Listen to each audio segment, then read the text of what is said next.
بسم اللہ الرحمن الرحیم۔ آج کا ہمارا سبق جو شرح تہذیب 31واں سبق ہے، العلم ان کان اذعانا للنسبۃ فتصدیق والا فتصور، یہ متن ہے۔ اب شارح نے العلم، متن میں جو العلم ہے اسی کے بارے میں یہ سبق یہاں تک یہ اسی کے بارے میں ہے۔ سب سے پہلے ہم پڑھ چکے ہیں کہ وہ صورت الحاصلۃ، تو یہاں یہ علم کی مطلق علم کی تعریف نہیں ہو رہی بلکہ علم حصولی کی تعریف ہو رہی ہے۔ علم حصولی، علم جو ہے یہ ایک حضوری ہے اور ایک علم حصولی ہے۔ علم حضوری، اگر شے معلوم عقل کے سامنے بعینہ و بذاتہ موجود ہو تو اس شے کے علم کو علم حضوری کہتے ہیں۔ اگر شے معلوم عقل کے سامنے بعینہ اور بذاتہ موجود نہ ہو تو اس کے علم کو علم حصولی کہتے ہیں۔ ابھی یہ علم حضوری یہ دو قسم پر ہے، ایک قدیم ہے اور ایک حادث ہے، اور یہ بھی ایک حادث ہے اور ایک قدیم ہے۔ ان چار قسمیں، علم حضوری قدیم، علم حضوری حادث، علم حضوری حصول حادث اور علم حصول قدیم، تو یہ چار ہیں۔ علم حصولی، علم حضوری قدیم اس کو کہتے ہیں جس طرح اللہ تعالیٰ کا علم، اپنی ذات اور صفات کا علم جو ہے یہ علم حضوری ہے، اور انسان کا اپنی ذات اور اپنی صفات پر جو علم ہے وہ حضوری ہے لیکن حادث ہے۔ اور علم حصولی حادث کہ انسان کا علم اپنی ذات کے علاوہ غیر پر جو علم ہے وہ علم حصولی حادث ہے۔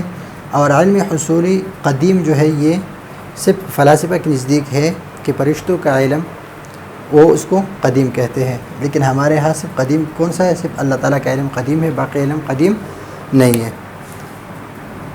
تو یہاں پر تعریف جو ہو رہی ہے یہ علم حصولی کا ہے کہ انسان کا علم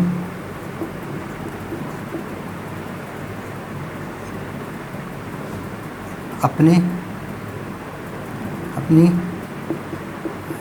ذات کے علاوہ کی چیزوں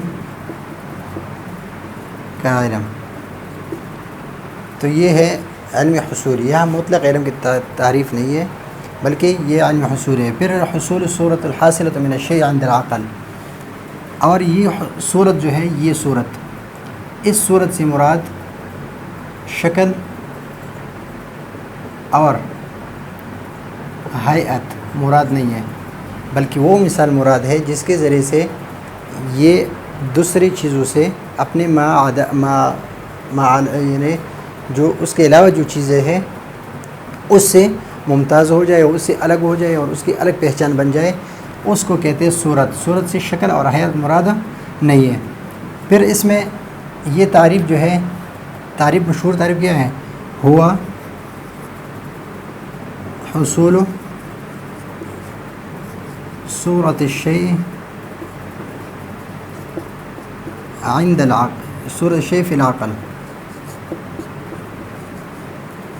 اس لیے کہ 5 مشہور تعریف ہے۔ ایک ہے حصول صورت الشیء فی العقل، کہ جب صورت حاصل ہو جائے کسی شے سے عقل میں اور وہ شے پھر حاصل ہو جائے، الصورت الحاصلہ، وہ حاصل شدہ صورت جو ہے چیز سے عند العقل اس کو علم کہتے ہیں۔ اور بعض کے نزدیک هو الحاضر عند المدرک،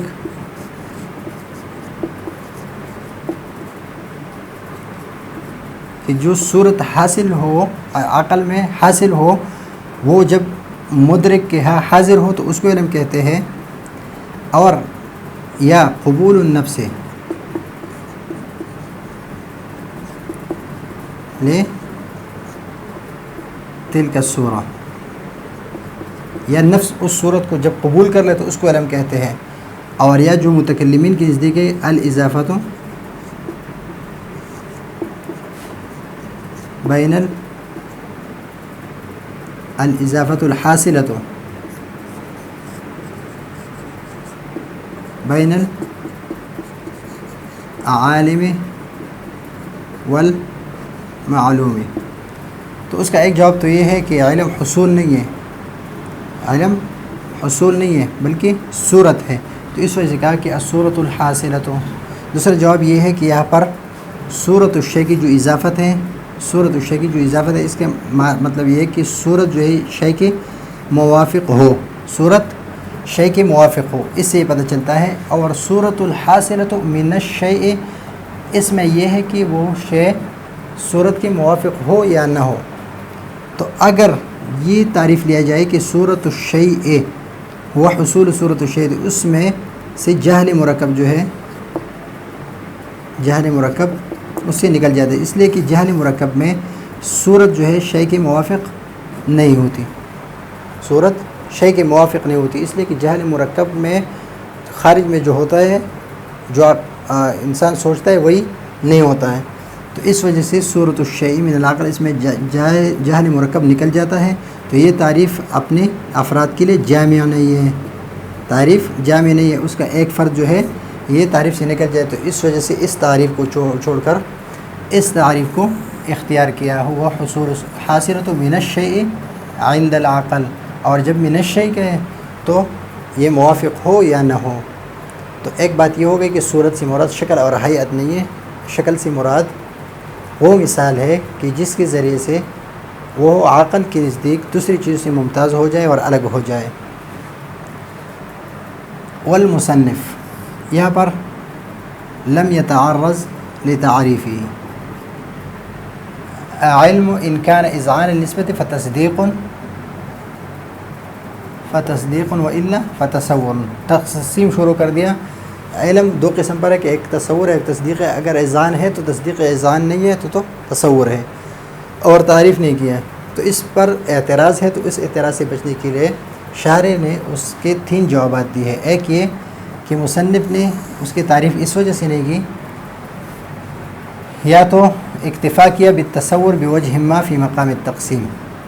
مقام تقسیم میں جب اس نے تقسیم شروع کر رہا تھا تو بوجہ ما جو ہے کافی ہے، بالکنہا ضروری نہیں ہے کہ اس کی تعریف ہو، اس کی تعریف بالوجہ کافی ہے. ایک یہ جواب دیا. دوسرا جواب یہ دیا کہ اما لأن تعریف العلم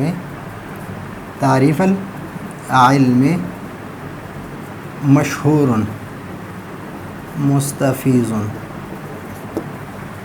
یا تو علم کی تعریف جو ہے مشہور ہے اور سب کو معلوم ہے کہ علم کی کیا تعریف ہے، علم کیا چیز ہے، تو اس وجہ سے علم کی تعریف ذکر نہیں کی.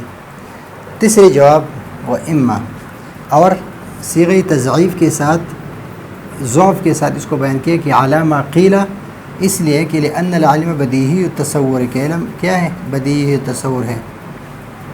تو اس پر ایک اعتراض تو یہ ہے کہ اگر یہ بدیہی التصور ہوتا علم تو اس میں اختلاف نہ ہوتا، اس کی تعریف میں اختلاف نہ ہوتا. اور اختلاف اس چیز کی دلیل ہے کہ یہ بدیہی نہیں ہے. اور دوسری بات یہ ہے، دوسرا اعتراض کہ اگر یہ بدیہی ہے تو ضروری نہیں ہے کہ بدیہی ہونا اس بات کی ضرورت ہے کہ وہ تعریف اس کے نہ کیا جائے. شاید تنبیہ کے لیے بھی اس کی تعریف کو ذکر کیا جا سکتا ہے کہ بدیہی میں جو خفا ہے اس خفا کو دور کرنے کے لیے تعریف کو ذکر کیا جائے تاکہ اس پر تنبیہ ہو.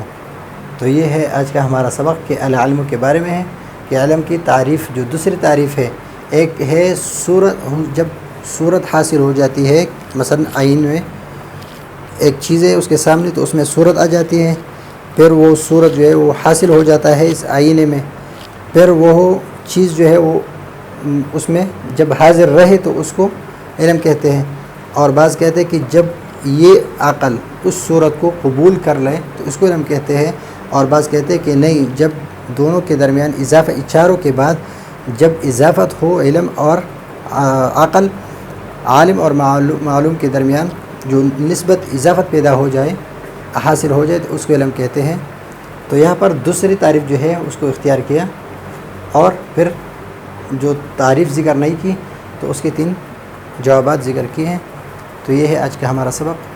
اگلے سبق کے لیے اجازت چاہتے ہیں. اللہ حافظ.